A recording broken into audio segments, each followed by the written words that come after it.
Hello everyone, and welcome. You are watching Book Summary, an endeavor to gently but profoundly transform our thoughts and our lives through the wisdom of books. Today, the book we have chosen talks about something incredibly close to all of our lives. It is about our emotions. How many times have we found ourselves wondering, why am I getting so angry? Why do I get hurt so easily? Or, why is my mood suddenly so bad? Sometimes, we break down over the smallest things. We stop doing our important work just because we are not in the right mood. Can we actually control these emotions? Or are these emotions controlling us?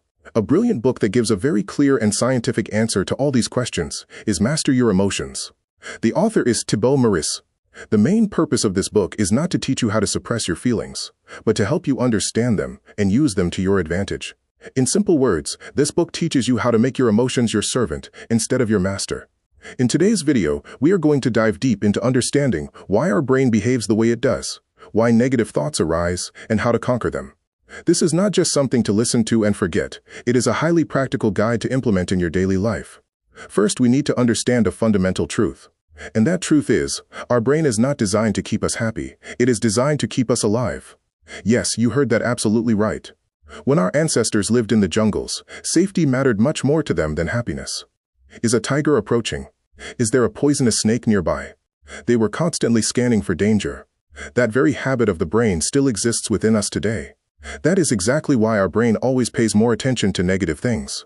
If 100 people praise you but one person criticizes you, your mind will get completely stuck on that one criticism. This happens because, in the language of the brain, negative means danger.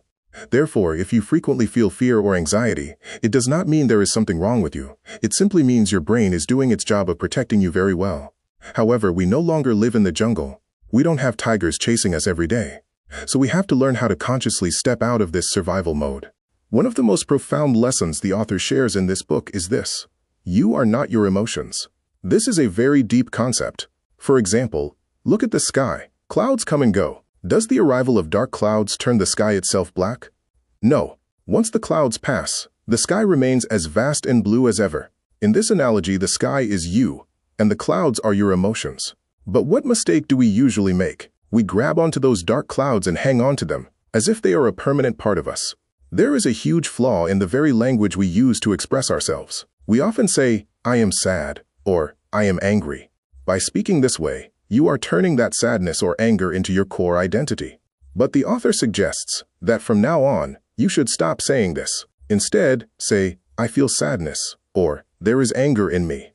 Did you notice the difference? In the first sentence, you became the emotion. In the second sentence, the emotion became an external object that has just arrived and will leave in a short while. This tiny shift in your language has a massive and positive impact on your brain. Now the question arises, how do these strong emotions actually get created? The author has given a formula for this. Interpretation plus identification plus repetition equals a strong emotion. Let us break this down and understand it in detail. The first part is interpretation, meaning the meaning we attach to an event. An event in itself never carries any emotion. Suppose you send a message to a friend, and 2 hours have passed without a reply. This is just a neutral event. Now what meaning do you give it? If you think, he must be busy with some work, you won't feel bad at all. But if you think, he doesn't care about me, he is ignoring me on purpose, you will immediately feel anger or hurt. This means your friend didn't make you sad. The interpretation you gave to the unanswered message is what caused your pain. The second part is identification. Taking that thought personally.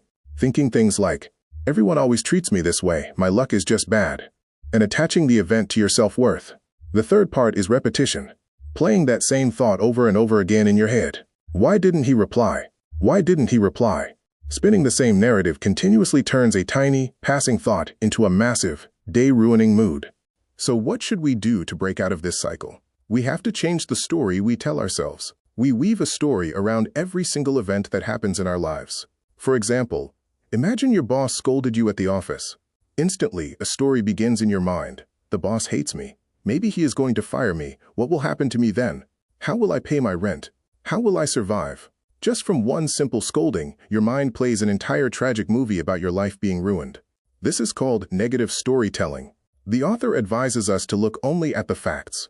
The boss scolded you. That is a fact. But that he will fire you. That is your pure imagination. Is it possible that the boss had an argument at home and is just taking out his frustration on you? Or maybe he is just stressed about something else entirely. Looking at the situation from a different, more logical perspective is called reframing. When you reframe it and think, maybe his mood is just bad today, it has nothing to do with my worth, you won't feel angry or terrified. Instead, you might even feel a little empathy for him. Your entire emotional response changes instantly. Another incredibly important point is that your emotions are heavily dependent on your physical state. You might have noticed that when you haven't slept well, when you are hungry, or when you are physically exhausted, you get angry very quickly. You get irritated over the smallest things. This happens because your body lacks the energy to process stress. That is why the author says, if you want to conquer your mind, you must first take care of your body. Getting an adequate amount of sleep, eating nutritious food, and exercising regularly are not just vital for your physical health, but they are absolutely essential for your emotional balance. If you ever feel overwhelmingly depressed, anxious, or agitated, stop overthinking for a moment. First, go drink a large glass of water, take a walk outside in the fresh air, or simply go to sleep. The book promises that as soon as your physical state resets, half of your mental anguish will automatically disappear. All of this sounds great in theory, but what should we practically do in the heat of the moment, when we are trapped in an emotional storm? The author has provided clear steps for this as well. Whenever you feel intense anger or sorrow, follow these steps. First, observe. Do not react immediately. Just observe your physical and mental state, like an external scientist.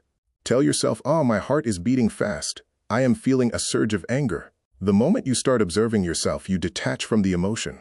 Second, accept. Do not fight it by thinking, I shouldn't be angry. Accept it by saying, okay, I am angry right now, and that is completely normal. Whatever you resist, persists, and becomes stronger. When you accept it, it loses its power over you. Third, inquire. Ask yourself, what meaning did I give to this situation that triggered this emotion? Try to find the flaw in your thinking pattern. Fourth, change.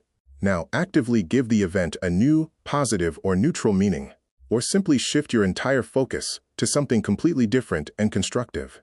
This book also speaks profoundly about the power of gratitude. As we discussed earlier, our brain is hardwired to focus on what we lack. The only medicine to cure this is to consciously focus on what we already have. Every morning when you wake up, or every night before you go to sleep, express gratitude for 3 specific things. They don't have to be grand achievements. I had a really good cup of coffee today, thank you. The weather was beautiful today, thank you. When you build the habit of recognizing these small blessings, your brain slowly stops searching for the negative and starts hunting for the positive. This is called brain rewiring. It doesn't happen overnight. Just as your muscles grow slowly when you go to the gym, your emotional muscle grows stronger the more you practice gratitude. Furthermore, the author touches upon the battle between dopamine and serotonin. In today's world, we are all chasing short-term pleasure. Scrolling through social media, eating junk food, impulse shopping.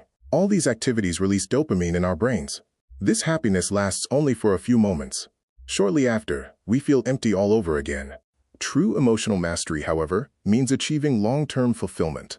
This comes when you complete a difficult task, when you follow your true passion, or when you help someone selflessly. These actions release serotonin. Thibaut Meurisse explains that if you want to keep your emotions stable, you must reduce your pursuit of these cheap, short-term thrills and find a deeper purpose in your life. When you have a meaningful goal, the minor inconveniences and negative emotions of daily life simply cannot shake you.